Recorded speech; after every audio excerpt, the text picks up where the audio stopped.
రొయ్యలతో gravy curry try చేయాలంటే ఇలా ఒకసారి చేసి చూడండి. మళ్ళీ మళ్ళీ ఇదే కర్రీ చేయమంటారండి, అంత రుచిగా ఉంటుంది.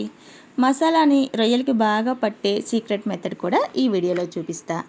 ఈ మసాలా పేస్ట్ వల్లే మనకి గ్రేవీ సూపర్ క్రీమీగా అండ్ టేస్టీగా ఉంటుంది. ఇలా ఫ్రై చేస్తేనే మనకి గ్రేవీ కలర్ కానీ టేస్ట్ కానీ నెక్స్ట్ లెవెల్కి ఉంటుందండి. ఇంట్లో ఉండే సింపుల్ ఇంగ్రీడియంట్స్తో రెస్టారెంట్ స్టైల్లో రొయ్యల గ్రేవీ కర్రీ ఏ విధంగా తయారు చేసుకోవాలో ఈ వీడియోలో చూసేద్దాం. నేను మీ Janu, welcome to Janu's kitchen world. ఈ కర్రీ కోసం నేను శుభ్రం చేసి పెట్టుకున్న రొయ్యల్ని 1/2 kg వరకు తీసుకుంటున్నా. దీంట్లో 1 స్పూన్ వరకు ఉప్పు, 1/2 స్పూన్ వరకు పసుపు, 1 స్పూన్ వరకు అల్లం వెల్లుల్లి పేస్ట్ని యాడ్ చేసుకోండి. ఇప్పుడు ఈ అల్లం వెల్లుల్లి పేస్టు, ఉప్పు, పసుపు రొయ్యలకి బాగా పట్టించండి.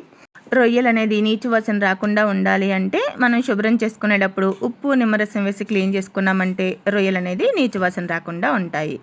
ఇప్పుడు ఈ గిన్నె మీద మూత పెట్టి ఈ గిన్నెని పొయ్యి మీద పెట్టుకొని రొయ్యల్లో రిలీజ్ అవుతున్న వాటర్ అంతా పూర్తిగా ఇంకిపోయేంత వరకు ఉడికించుకోవాలి. చూసారా, వీడియో క్లిప్లో చూపిస్తున్నట్లు ఈ విధంగా రొయ్యల్లో ఉన్న వాటర్ అంతా పూర్తిగా ఇంకిపోవాలి. ఇప్పుడు ఈ రొయ్యల్ని పక్క నుంచి మనం గ్రేవీ రెడీ చేసుకుందాం.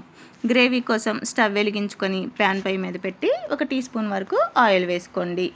ఇందులో 1 అంగుళం పొడవున్న దాల్చిన చెక్క, 2 యాలకులు, 3 లవంగం మొగ్గలు, 1 పెద్ద సైజు ఉల్లిపాయని ముక్కలుగా కట్ చేసి యాడ్ చేసేద్దాం. టమాటాలు పెద్దవైతే 2, చిన్నవైతే 3 తీసుకొని ముక్కలుగా కట్ చేసి యాడ్ చేయండి. ఇందులోనే 1 గుప్పుడు జీడిపప్పులను కూడా యాడ్ చేసుకొని మూత పెట్టి మగ్గించుకోండి. టమాటాల నుంచి కూడా వాటర్ రిలీజ్ అవుతుంది కదండి, ఆ వాటర్ అంతా ఇంకిపోయేంత వరకు ఈ విధంగా మగ్గించుకోవాలి. ఈ ఉల్లిపాయ, టమాటా ఇవన్నీ మగ్గిపోయిన తర్వాత 1 గుప్పుడు వరకు కొత్తిమీరని కూడా యాడ్ చేసి ఈ టమాటాల్లో కలిసేలాగా ఒకసారి గిన్నెతో కలిపేసి మూత పెట్టేసి స్టవ్ ఆఫ్ చేసేయండి. ఇప్పుడు ఈ ఇంగ్రీడియంట్స్ అన్నీ పూర్తిగా చల్లారి పెట్టుకోండి. కొత్తిమీర వేసిన తర్వాత మనం ఇంకా మగ్గించుకోవాల్సిన అవసరం ఉండదండి. ఈ టమాటా వేడికి కొత్తిమీర అనేది మగ్గిపోతుంది. ఇవి పూర్తిగా చల్లారిన తర్వాత ఇవన్నీ ఒక జార్లోకి యాడ్ చేసేయండి. మిక్సీ జార్లోకి యాడ్ చేసేసుకొని దీన్ని వీలైనంత మెత్తగా పేస్ట్లా మిక్సీ పట్టేసేయండి. ఇప్పుడు మనకి మసాలా పేస్ట్ అనేది రెడీ అయిపోయింది. ఇప్పుడు కర్రీ కోసం స్టవ్ వెలిగించుకొని ప్యాన్ పెట్టుకొని 2 టేబుల్ స్పూన్ల వరకు ఆయిల్ వేసుకోండి. ఆయిల్ హీట్ అయిన తర్వాత 1 మీడియం సైజు ఉల్లిపాయని, 2 పచ్చిమిరపకాయలని ముక్కలుగా కట్ చేసి యాడ్ చేయండి. ఉల్లిపాయ అనేది పచ్చివాసన పోయి కాస్తంత మెత్తబడేంత వరకు మగ్గించుకోవాలి.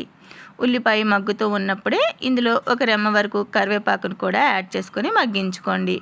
ఉల్లిపాయ కొంచెం మెత్తబడిన తర్వాత 1 స్పూన్ వరకు అల్లం వెల్లుల్లి పేస్ట్ని కూడా యాడ్ చేసి పచ్చివాసన పోయేంత వరకు ఆయిల్లో బాగా ఫ్రై చేయండి.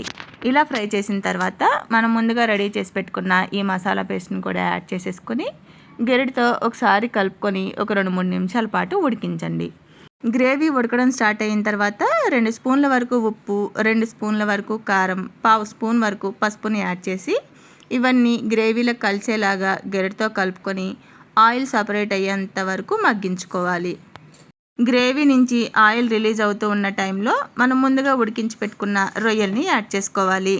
ఈ రొయ్యల్ని కూడా గ్రేవీలో ఉన్న ఉప్పు, కారం, మసాలాలు పట్టేలాగా 2-3 నిమిషాల పాటు ఈ విధంగా కలుపుకుంటూ హై ఫ్లేమ్లో ఉడికించుకోండి. ఇలా 2-3 నిమిషాలు ఉడికించుకున్న తర్వాత దీంట్లో గ్రేవీ కన్సిస్టెన్సీకి తగినట్లుగా వాటర్ని యాడ్ చేసుకోండి. ఇక్కడ నేను 200 ml వరకు వాటర్ని యాడ్ చేసుకున్నా. ఇప్పుడు ఈ వాటర్ కూడా కర్రీలో కలిసేలాగా గరిటెతో కలుపుకొని ఒకసారి ఉప్పు కారాలను చెక్ చేసుకోండి. మీ టేస్ట్కి తగినట్లుగా ఉప్పు కారాలు ఏమైనా అవసరం అనుకుంటే అడ్జస్ట్ చేసుకోండి. ఈ విధంగా కలుపుకొని ప్యాన్కి మూత పెట్టి మనకి కన్సిస్టెన్సీ దగ్గర పడేంత వరకు ఉడికించుకోవాలి. గ్రేవీ కన్సిస్టెన్సీ చూసారా, మరీ గట్టిగా లేకుండా ఇదిగో ఈ విధంగా ఉండాలి.